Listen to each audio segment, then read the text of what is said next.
Are you really sure that this is the signature menu item? The new CEO, Ryan, pointed to the cake roll I made. This cake roll has a special place in my heart. After all, it was the first product I made after coming to this shop. Yes, this one is number 1 in sales. I said that confidently. But then to that, Ryan said, Sweet beans in a roll cake? It looks boring and it's too plain to be the signature item. And he laughed. My name is Ted. I am a 32-year-old pâtissier. My parents were busy working together and I used to take care of my younger sister, who is 3 years younger than me. Even now, she and I are very close. But I have always had a sweet tooth, and many times I have made my sister cry because I took all the sweets my mother bought all for myself. I thought it was uncool for a guy to have a sweet tooth, so I pretended to not like sweets. But one day, I became curious about the sweets that a girl in my class had. The girl was quiet, and I had never talked to her. But from what the girls around me said, I found out that her family owned a sweets shop. I wondered if they were leftovers from the store, but every once in a while I saw the girl eating some sweets during her lunch break, and I couldn't help but ask her about it. Is that good? Embarrassed, I said bluntly, and she laughed and nodded and gave me a piece of what she was eating. I have never forgotten the excitement I felt when I ate it. By the way, she was my first love. Then I started working part-time at a restaurant. With the money from my first part-time job, I would sneak out to her family's sweet shop and buy gifts for my family. When I brought it home, my sister was jumping up and down with joy. My parents were surprised at my behavior, but smiled when they ate the sweets. My father patted me on the head for the first time in about 10 years. Moved by the fact that I could make people smile, I worked part-time at several restaurants, and by the time I graduated from high school, I had set my goal on becoming a pâtissier. And now I work as a pâtissier at a pastry shop in town. Having studied not just the Western confectionery, but also the Japanese confectionery, I often fuse Western and Japanese sweets. And the first cake I made after coming to this store was a roll cake with sweet beans. The manager was very impressed with the cake, and it sold very well when it was introduced at the store. It is now a long-selling signature item. The parent company of the confectionery store where I work is a company that manages a restaurant, and not long ago the manager told me that the CEO of the company was going to change. The previous CEO had visited the store several times and praised the roll cakes I made, but how will the new CEO be? According to the manager's information, a relative of the current CEO will be the CEO, and he would be the second-generation CEO. The manager is concerned about whether this change in CEO will result in any changes in management policies and so on. 1 month later, unfortunately, the manager's worry became a reality. The new CEO came to the store for an inspection. He is probably in his 40s. As soon as he entered the store, he looked down on us. Then he approaches the roll cake section of the signature menu. Are you sure this is the signature menu item? I answered confidently. Yes, this is the number 1 selling item. Then the new president laughed and said, Sweet beans on a roll cake? It looks so boring, and this is too plain to be the signature menu. He continued, There must be something more stylish on the menu, right?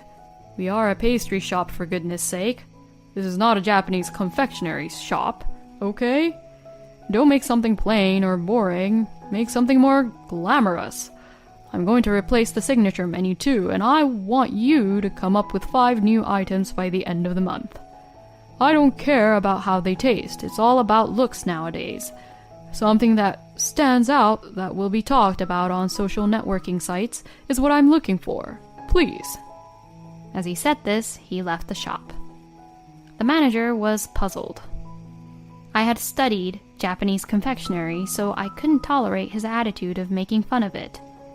But there was no way I could go against him because of my position. The manager and I were mainly responsible for product development, so we were busy developing new products day after day. Then one day, a male customer showed up. Oh? Is that you, Ted? It was someone I had seen before. He was a pâtissier at a famous store from the next district. I learned the basics of pastry making from this man. I saw him in a magazine, went to his store, and although he told me he wasn't hiring, I went to him directly and asked him to hire me. His name was Alan. He is 10 years older than me. Alan, what are you doing here? I was surprised at the suddenness of the situation, and Alan answered. I'm opening a store in front over there, right next to the bus station. That's less than 5 minutes away from here. I panicked. If he opens a shop so close to the bus station, it will affect our sales for sure. Alan then continues to say this. I haven't heard from you for a while, but I didn't realize you were working here. I'd love to have you come to our store. Well, I'm looking forward to working with you as a competitor for the time being. Alan bought a roll cake from the signature menu and left as he said that. When I told the manager, he and I started to panic. Oh, this isn't good. We're definitely no match for them. Maybe we should renovate the store and make it more accessible to businessmen and men who can find it hard for them to go into the shop. I said this in desperation, but the manager was surprisingly receptive to the idea. That's a good idea. Let's tell this to the CEO when he comes around the next time. A month later, Ryan came back to the store. When I put out the new product, he began to sigh. Oh, it's too plain and boring. Boring. See, I told you to make something like this. Saying that, Ryan shows me the screen of his smartphone. What is shown there are strangely colorful cakes and rainbow donuts, all of which looked fancy but don't look very tasty. This is the kind of thing that the young people want, you know?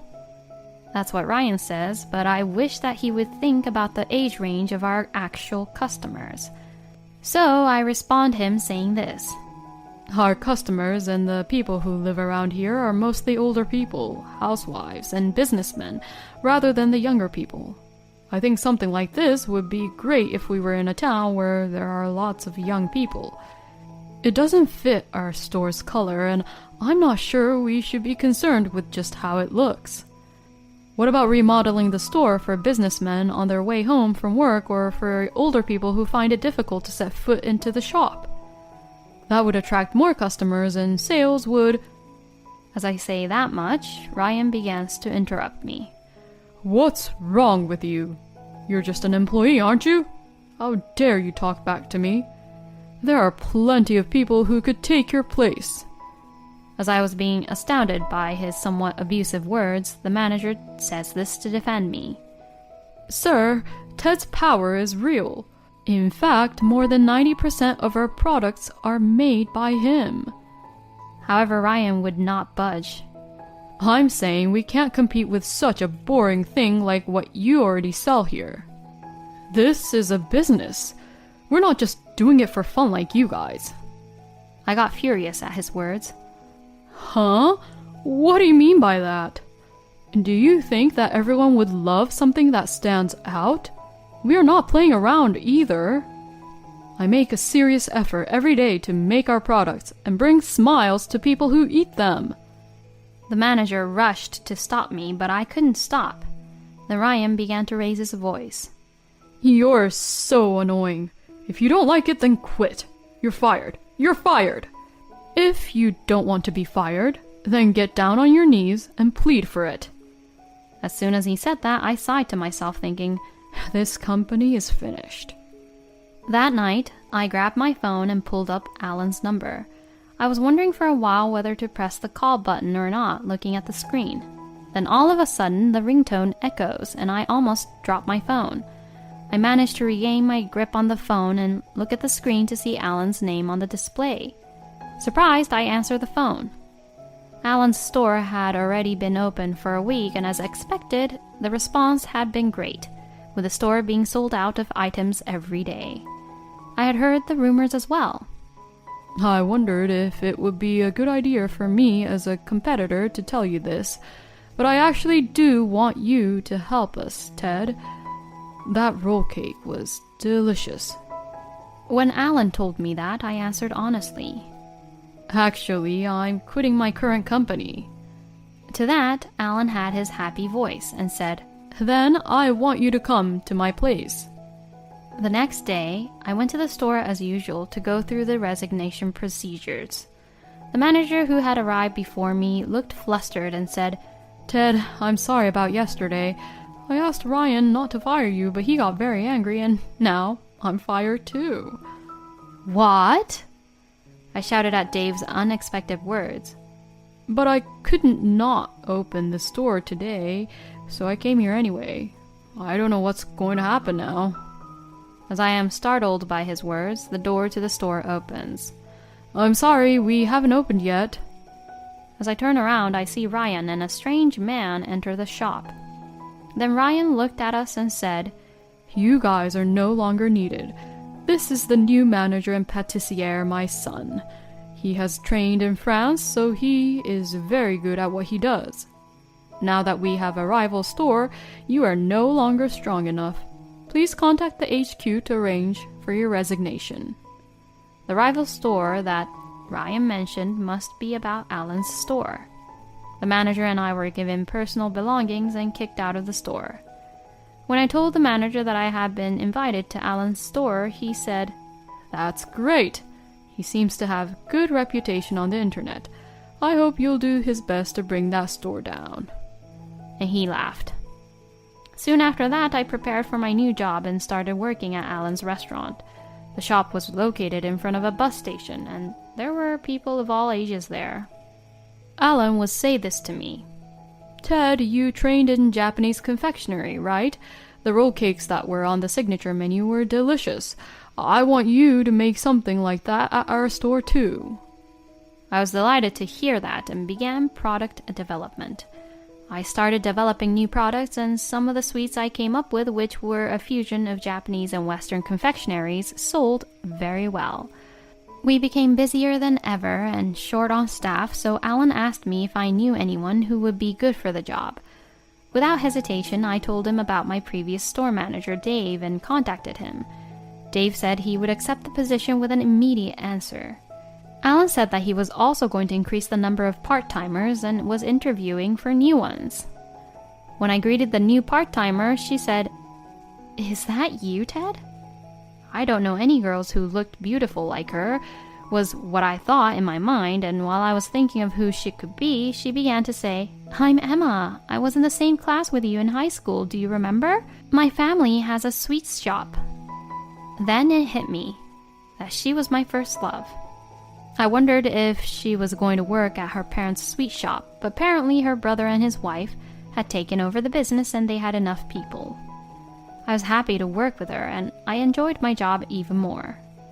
About a month later, Dave started talking about the store where he and I used to work at. It seems that sales at that store have dropped considerably. The menu has changed completely now, and there are colorful cakes on the shelves, just like what the CEO wants, but there are no customers at all. According to Dave, the roll cakes, which were the signature items on the menu, were on the store's shelves at first, but on the internet reviews, they were reviewed as not being tasty at all. I think they must have cut costs and changed the ingredients. Besides, I heard that Ryan's son did indeed go to France, but he was actually playing around without training to be an actual pâtissier. Dave always were well informed and always made gossips whenever he can. Dave and I decided to stop by the shop we used to work on our way home. We were doing that just to tease them. When we arrived at the shop, the interior was dimly lit. Without opening the door, we peeked inside and saw Ryan and his son standing there. I wondered if the store was already closed. The hours were open when we were there, but maybe they changed. While I was talking with Dave about this, Ryan noticed us. Then he approached us. You two, what is that recipe? Ryan was furious. We made it according to the recipe, but now people are saying that it tastes really bad. You must have left a different recipe on purpose. I opened my mouth in disgust. You fired me and I was kicked out the next day. I didn't have time to go through all the trouble of doing that. But if you make it according to the recipe and they say it's bad, that means that you're not a good pâtissier, don't you think so? Dave, standing next to me, laughed. I continued. But you know, I see lots of colorful cakes and pastries there, the ones that you wanted, Ryan. So I bet the sales are going well. Then Ryan's face turns red and he yells at me. Shut up! Get out! The new manager, his son, only looked at us from behind the counter. About a week later, Ryan came into Alan's store. I saw him crowding over Emma, who was at the front of the store, and I rushed over to him. So you were working at our rival shop, huh? Don't tell me you didn't illegally sell our recipes and our company's confidential information. Like that, Ryan suddenly started making a fuss, so I took him outside the store and talked to him. I would never do such a thing. Then why did our store go out of business? That was the first time I learned that the store had gone out of business. Well, even if you say so, I didn't do anything, nor did I make any of the products I had developed at your store in this store. Isn't it the new manager's fault that made the store go out of business? Also, as I said before, there's no way products like the ones you're selling would sell in that store's location, don't you think so? That's called you lack in research. The next moment I said that, I felt a shock on my cheek. Next thing I knew, I was pressing my cheek. It seemed that I had been hit by Ryan.